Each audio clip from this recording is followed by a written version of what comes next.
Fala galera cervejeira, beleza? Aula 9 do curso Produção Cervejeira Sustentável. Limpeza e sanitização são palavras que devem estar no vocabulário diário de todo cervejeiro.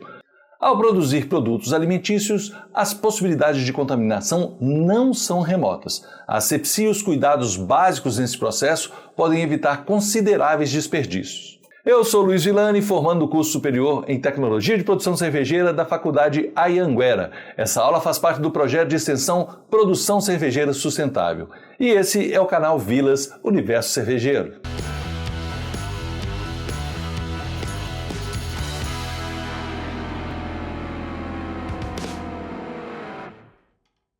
Na indústria, a gente pode imaginar aí, gente, tanques de cerveja com milhares de litros terem que ser aí descartados, né, em função de contaminação. Isso, se a gente imaginar algo nesse sentido, parece filme, mas infelizmente não é incomum. Historicamente isso acontecia com maior frequência e vem reduzindo, obviamente, mas nós somos passíveis ao longo do processo da produção da cerveja de termos outros tipos de contaminação por questão de higiene, de falta de limpeza, de manutenção, inclusive, dos equipamentos na cervejaria, principalmente quando a gente está falando de mega cervejarias. Então, o conhecimento foi determinante para a gente evitar esse desperdício, e isso tem acontecido, e é importante a gente saber que para entrar nesse universo de produção da cerveja, a gente precisa aperfeiçoar nosso conhecimento sobre essa limpeza e cumprir os procedimentos com um certo rigor para a gente evitar qualquer tipo de desperdício. E principalmente, né, para fazer uma cerveja de qualidade, que é o que a gente almeja. Além disso, nós ainda estamos devendo descrever no nosso curso aqui o processo de invase, né? E depois dele é imprescindível a gente falar também sobre a conservação da cerveja.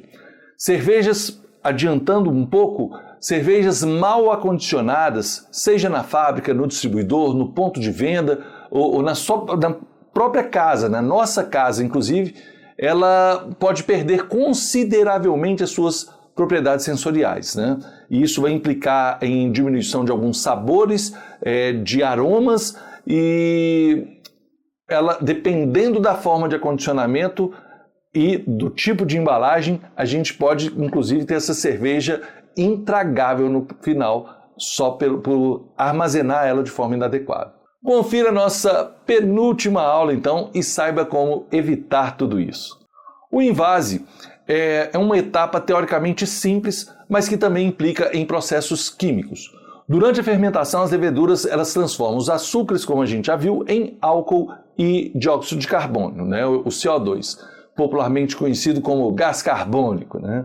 E em termos ambientais, o CO2, então, ele é um agente intensificador do efeito estufa e é um dos problemas que contribuem com o aquecimento global, tá? Por outro lado, a sua presença no contato com alimentos e com bebidas, ela evita a ação da oxidação e da deteriorização de vários desses alimentos. Então, isso faz com que ela aumente o prazo de validade, prazo de prateleira desses produtos. Portanto, a gente precisa saber equilibrar o uso do gás carbônico. Na produção de cerveja, a liberação do CO2 na fermentação, ela nem sempre é suficiente para carbonatar a nossa cerveja de acordo com os níveis que a gente deseja. E aqui eu estou falando de quem usa fermentador pressurizado, né? No caso do cervejeiro caseiro, tudo que ele produz está sendo trocado a partir do airlock, né, está sendo liberado para o ambiente mesmo, a gente não consegue armazenar. Parte desse CO2 ele já é absorvido sim no moço, mas é muito pouco e a gente vai precisar de uma outra forma de adição do gás carbônico ao final da nossa produção. Lembre-se que no início da fermentação a gente busca oxigenar o moço para facilitar a ação das leveduras. Esse oxigênio ele é então consumido ao longo do processo, né? A gente tem aí na conversão dos açúcares em álcool e CO2 e esse CO2 acaba formando uma camada protetora por ele ficar abaixo do oxigênio e evita aí a oxidação da cerveja também. Para além disso, na cerveja, os níveis de CO2 absorvidos por ela, né, é o que promove a sensação do borbulhamento, da refrescância, né? É um efeito também meio picante, meio frisante, e isso ajuda inclusive na percepção do corpo da cerveja. Então a presença do CO2 ela é muito importante hoje para compor o que nós entendemos dos sabores e do desejáveis, né, para as cervejas modernas. O CO2 é essencial também na formação da espuma, então o chamado colarinho, que na realidade, além da sensação de cremosidade que ele proporciona, ele também é responsável por preservar a ação de oxidação durante o momento enquanto a gente está tomando a cerveja, né?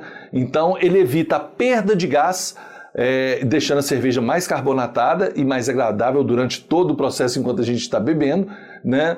E isso proporciona uma qualidade melhor da nossa cerveja no momento de degustação. Eu sei que muita gente não toma cerveja, pede para tirar o colarinho, mas é uma prática muitas vezes sem compreender a existência do colarinho. Muita gente acha que o colarinho está desperdiçando cerveja.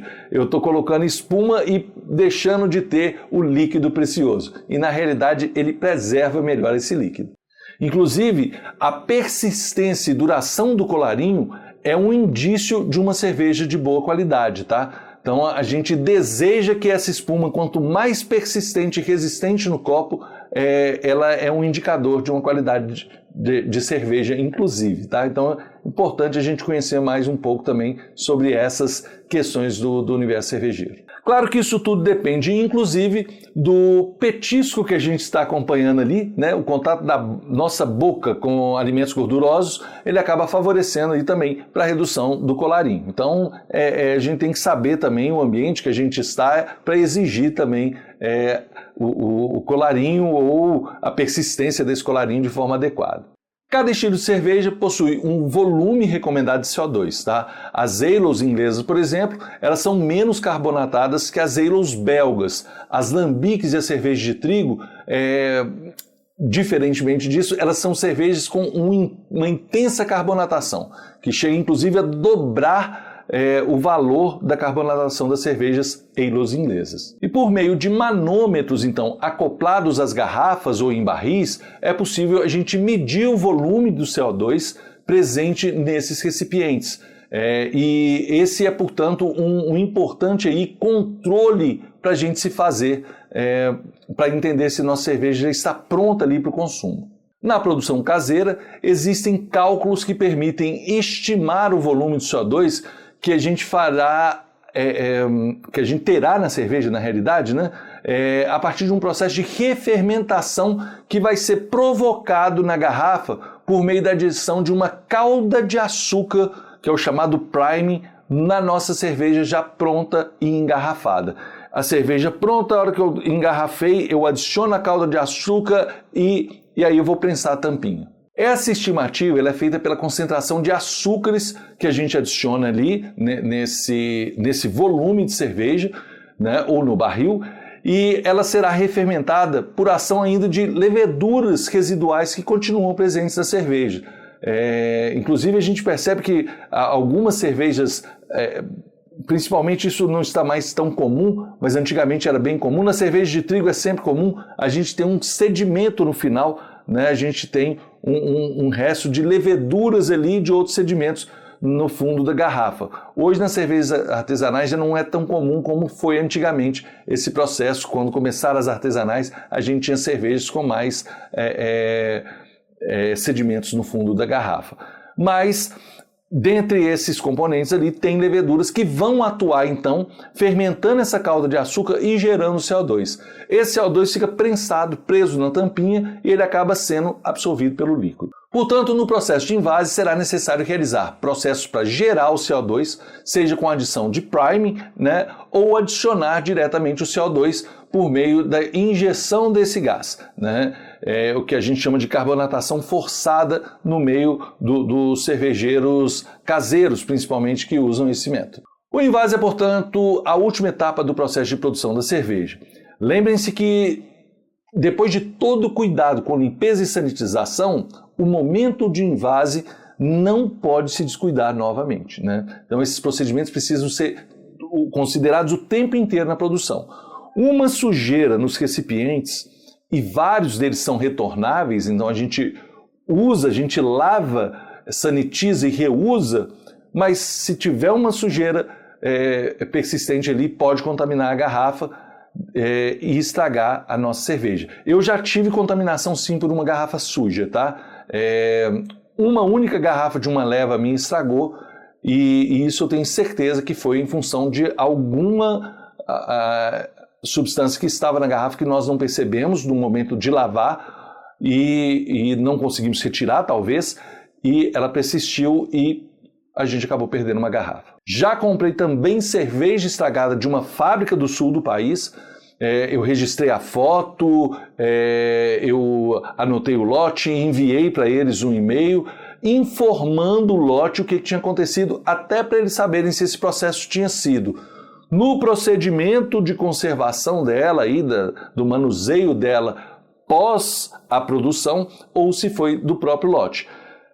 Pelo nível de contaminação e o sabor indesejável, que ela estava realmente intragável, isso não foi de conservação, isso foi do processo de produção, algo que eles tiveram. Pode ter sido dentro da garrafa? Pode, mas possivelmente isso aconteceu com todo o lote. Então, inclusive, ao fazer essa reclamação, eles me enviaram outras garrafas aí dessa cerveja, substituindo as minhas e até me dando um brinde aí por ter sido até de certa forma cordial nesse tratamento de buscar os nossos direitos ali de um produto de qualidade. E acontece, gente, que dependendo do sabor, a gente vai saber mesmo que dificilmente é do processo de armazenagem, tá?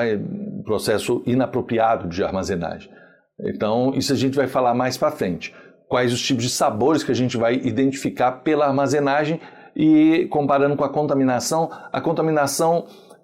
a cerveja ela fica muito mais ácida, aquela questão, a mesma coisa acontece com o vinho, né? Ele fica parecendo um vinagre, então ela azeda de fato, é uma cerveja que está azeda. No processo de invase, alguns procedimentos então são essenciais para evitar a contaminação e a oxidação da cerveja.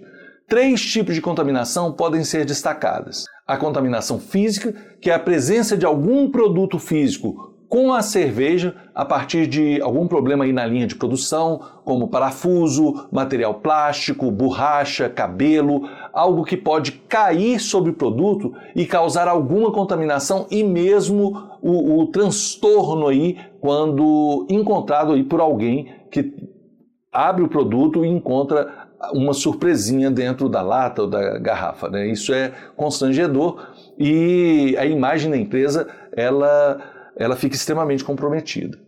A contaminação química ela pode ocorrer aí por resíduos de material das linhas de invase que podem trazer micro-organismos, né? Caso da falta de sanitização. Também é importante a gente ver se os procedimentos de limpeza e manutenção de toda essa linha estão sendo realizados de forma correta, se não tem uma oxidação. Então é sempre importante observar todo esse processo. E a contaminação biológica é causada por bactérias, parasitas e animais venenosos, né? Nesses casos, a presença de oxigênio dissolvido na cerveja, ela pode facilitar micro-organismos que estão ali e eles se propagarem, né? Se desenvolverem em função da presença do oxigênio. Então, mesmo que a gente tenha um micro-organismo ali inativo, na presença do oxigênio, ele pode ser ativado, então evitar a contaminação, a oxidação, ela também ajuda nesse processo. Portanto, os cuidados para evitar a oxidação da cerveja e os processos de sanitização, no momento aí do invase, eles são fundamentais. Alguns processos de degradação da cerveja são acelerados, inclusive, por altas temperaturas, pela exposição à luz e pela presença de íons metálicos. A oxidação ela acaba por promover sabores indesejáveis na cerveja, os chamados off-flavors, né? Que, por exemplo, é comum, principalmente os cervejeiros caseiros já detectarem isso, o gosto de papelão na cerveja. Evitar a exposição da cerveja ao contato com o ar, então evitando a oxidação, a exposição à luz, assim como a exposição às altas temperaturas, deve ser uma prática constante. É importante também destacar que a gente deve escolher corretamente os recipientes de armazenamento e orientar sobre os cuidados com a distribuição e o próprio armazenamento desse produto nos pontos de venda, assim como nas residências, nas casas dos consumidores. Uma sanitização insuficiente, ela seja nas matérias-primas, de má qualidade, equipamentos mal projetados ou equipamentos que sejam difíceis de manusear, de limpar, isso tudo tem que ser pensado no planejamento da nossa cervejaria, A falta de higiene e tratamento também dos operadores nesse processo são fatores determinantes para o risco de contaminação.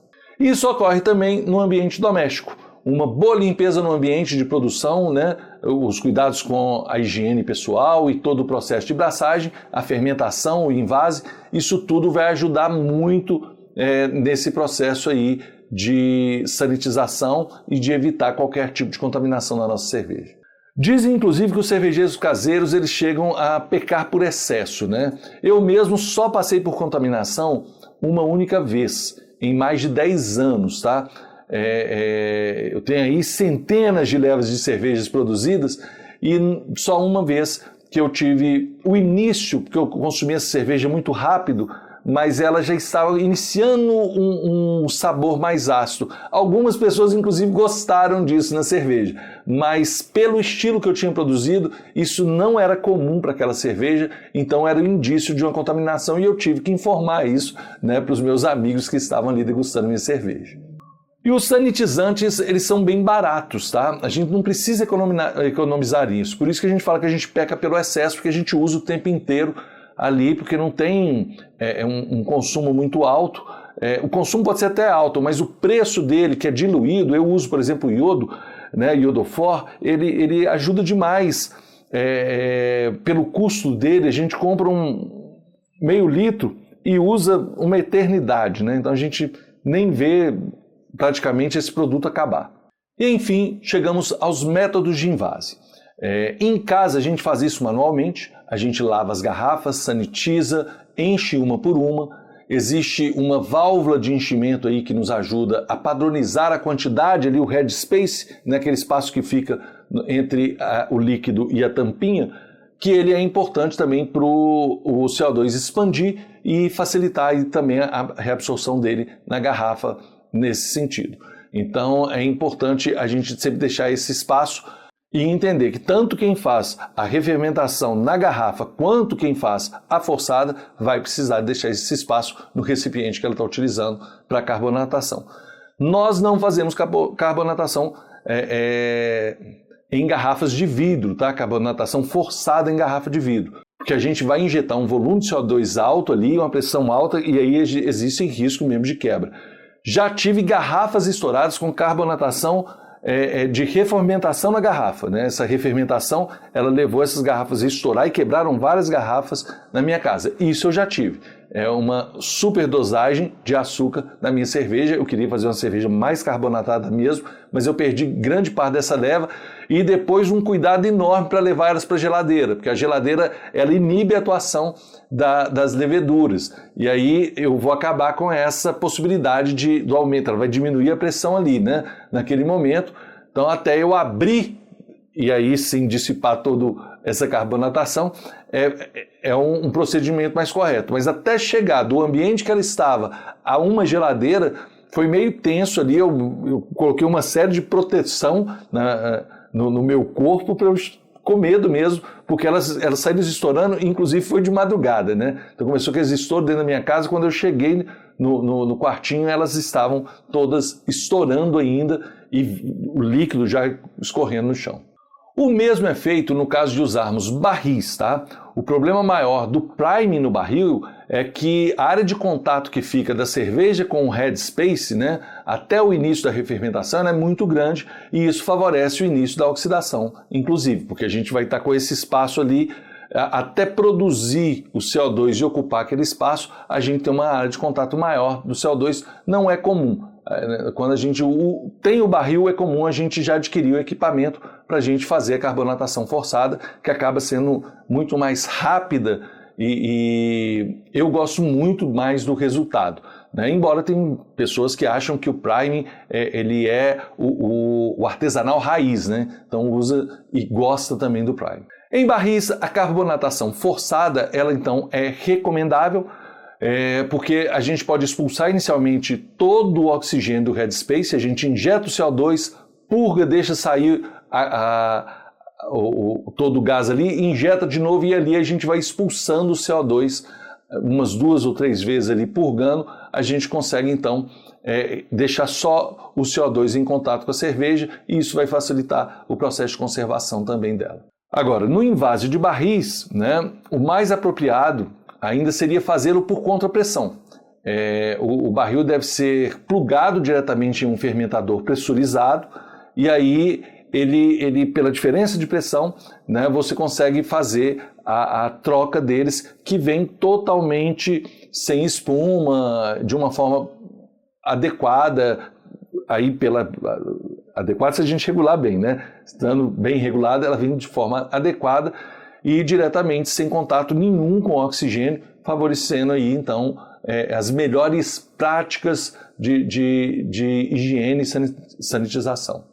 E atualmente existem processos de contrapressão para a gente fazer o invase também em garrafas e latas, no caso das latas, é um equipamento para fechá-las chamado de lacradora, acaba sendo um equipamento mais caro, mas para as empresas tem ficado cada vez mais interessante porque os preços das latas e o reaproveitamento da lata tem sido algo com impacto muito positivo no país. Então, muitas pessoas optam por consumir cervejas em lata. E as latas em si, elas também são acessíveis, suas características também são interessantes para o processo de armazenamento, proteção e conservação da cerveja, porque por ela não passa luminosidade.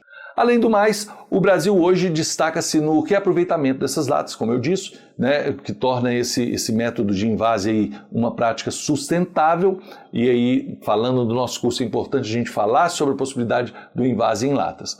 As garrafas de vidro e os barris de aço inox também são reaproveitados e por isso eles também geram um processo sustentável. Só que eles demandam ações de limpeza e armazenamento e até distribuição, que é mais complexa do que as latas pelo o espaço que eles ocupam.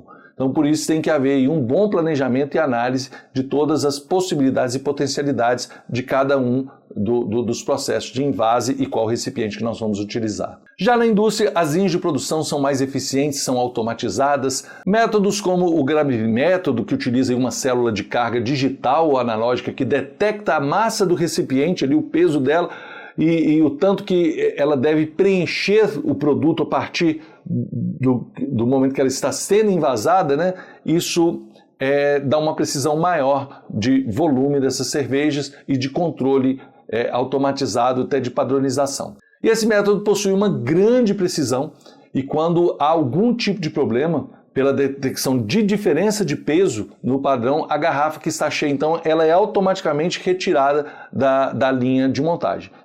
Então, ali, essa automação ela preserva a segurança e qualidade do invase.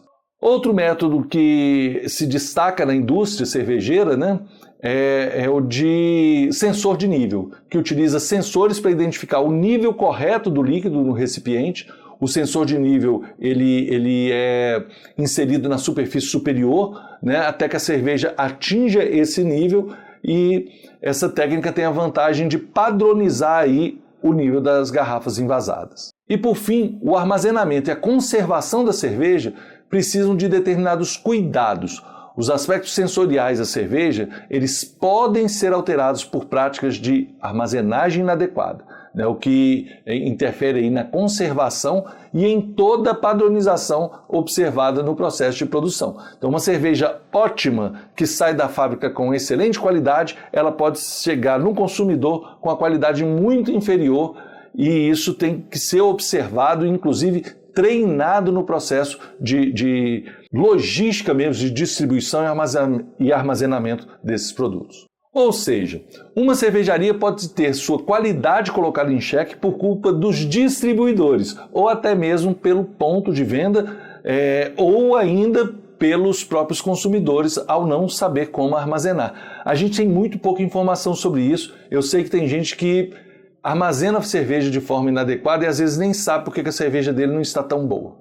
Exposição à luz, calor, umidade e o próprio tempo de armazenagem pode interferir no sensorial da cerveja. As garrafas da cor âmbar são utilizadas justamente para proteger as cervejas da luz, tá? Ela evita a exposição à luz, principalmente à luz natural, que tem reações com o lúpulo presente e pode ter reações ali que vão determinar sabores muito ruins mesmo. Nesse caso, as latas são consideradas uma forma de invase mais segura e que podem aí evitar completamente essa ação da luz. Processos logísticos que acabam expondo as caixas de garrafas de cerveja ao sol podem interferir também nesse processo. O calor em cima da cerveja, sejam de barris, latas ou garrafas, também pode interferir nos sabores das cervejas. O acondicionamento da cerveja em locais quentes ou coincidência de luz solar também pode interferir consideravelmente nos sabores e aromas da cerveja. Isso pode ocorrer até mesmo na nossa casa, tá, gente? Armazenar uma cerveja em um local fresco, sob proteção de luminosidade e de preferência em câmara fria ou geladeira, vai ajudar muito na conservação do perfil sensorial da cerveja. Uma questão que até gera polêmica no Brasil e que muito tem a ver com isso, né, é a diferença entre chopp e cerveja. A instrução normativa do Ministério da Agricultura, o MAPA, né, a instrução normativa 65 de 2019, ela foi determinante para esclarecer de uma vez por toda aí, que muita gente tem dúvida e comenta a respeito disso, às vezes sem o conhecimento e acaba disseminando informações equivocadas em relação à diferença do chopp e da cerveja. Então, essa instrução normativa, ela estabelece que a expressão chopp só é permitida de ser usada para denominar cervejas que não são submetidas a processo de pasteurização ou qualquer outro tipo de tratamento térmico que seria equivalente à pasteurização. Então, elas não são submetidas a um aumento de calor, né, para eliminar qualquer tipo de resíduo de micro-organismo que ficou ali ainda nessa produção da cerveja. Então, a pasteurização ela amplia consideravelmente o prazo de validade da cerveja, mas pode mudar um pouco o perfil sensorial. Então, talvez isso tenha até levado a essa instrução normativa de fazer uma distinção que não é feita em outros países, como no Brasil, que é essa tradição do chopp, né, que a gente pode chamar de cerveja crua, porque ela não foi... Simplesmente ela é a mesma cerveja produzida na linha de montagem, mas que não foi submetida a nenhum tipo de ação de calor para eliminar micro-organismos. Então, resumindo, o chopp é uma cerveja fresca, né, e possui um prazo de validade menor do que a cerveja que passa por processo de pasteurização. Para se ter uma ideia, gente, o chopp tem um prazo de validade de até 2 meses e a cerveja pode variar de 6 a 18 meses. Então, só para a gente ter aí uma ideia do quanto que o processo de pasteurização ele é importante e foi revolucionário na produção cervejeira. E aí, pessoal, grande parte dessa polêmica, né, que é esse fato do chopp ser consumido fresco, né, é importante da gente compreender de vez por todas, né, que a cerveja, ao ser armazenada por mais tempo, ela sofre interferências de sabores.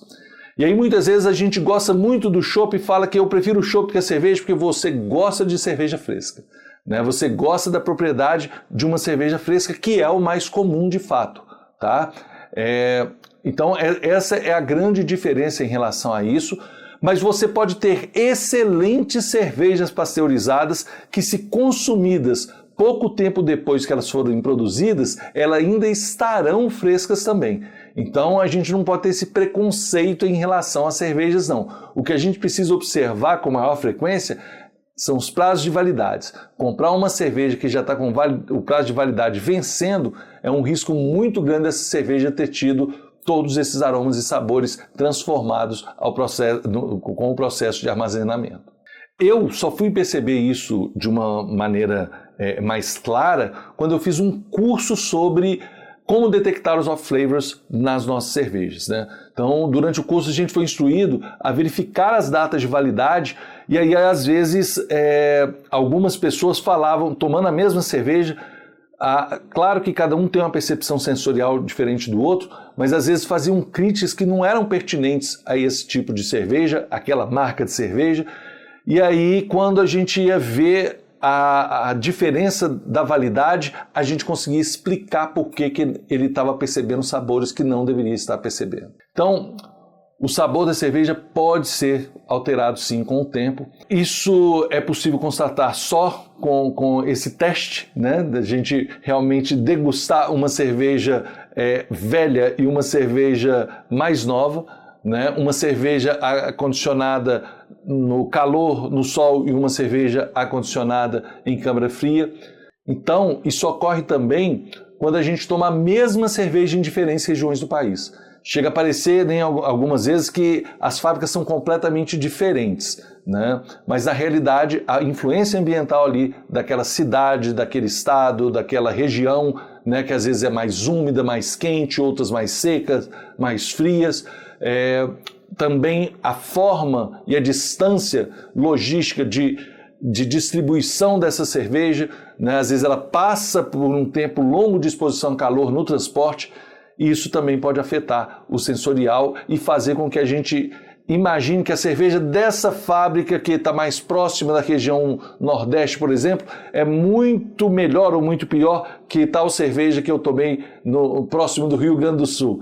E não é bem isso. A gente hoje tem uma padronização das fábricas que é muito grande, muito controlada. A gente tem hoje instrumentos de laboratórios para fazer todo esse controle, né? Então é muito difícil a cerveja sair, mesmo produzida em diferentes fábricas, sair fora desse padrão, tá? Muito difícil mesmo. O que a gente considera é justamente essas diferenças todas que vão influenciar, sim, nos sabores. Portanto, guarde bem sua cerveja, né? E perceba os pontos de venda também que possuem mais rotatividade de produtos. Às vezes a gente encontra uma cerveja muito barata, quando a gente olha a validade dela, ela está no limite. Dá para tomar? Tenho certeza que dá. Né? Já tomei até cerveja vencida e já encontrei cerveja vencida numa loja especializada, né? Que o pessoal não quis me vender. E eu fiquei assim, cara, uma cerveja que eu queria muito experimentar, mas que possivelmente não estaria como eu imaginava. Inclusive, a que eu encontrei, como eu encontrei e eu que avisei eles deixaram eu levar aquela que estava na minha mão. Mas eles recolheram todas as outras e as caixas que estavam no estoque e não me venderam mais a cerveja.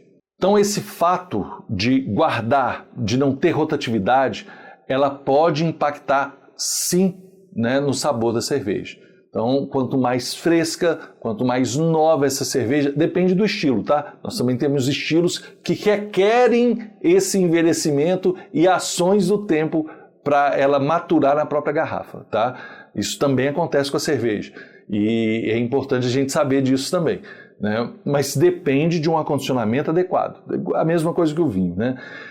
Então isso pode trazer sim diferença na qualidade da cerveja. Na próxima aula chegaremos então ao final do nosso curso, né? Nós vamos detalhar melhor as outras possibilidades de reaproveitamento dos insumos, né? Eu espero que vocês estejam aproveitando esse conteúdo, né? Que ele possa estar complementando informações e inspirando em abertura de novas possibilidades para o seu negócio também, quem trabalha com a área de cerveja, né? Que possa estar refletindo sobre formas a gente ter e ofertar a nossa cerveja, o nosso serviço, sempre com uma qualidade superior. Muito obrigado pela atenção, um abraço e até mais.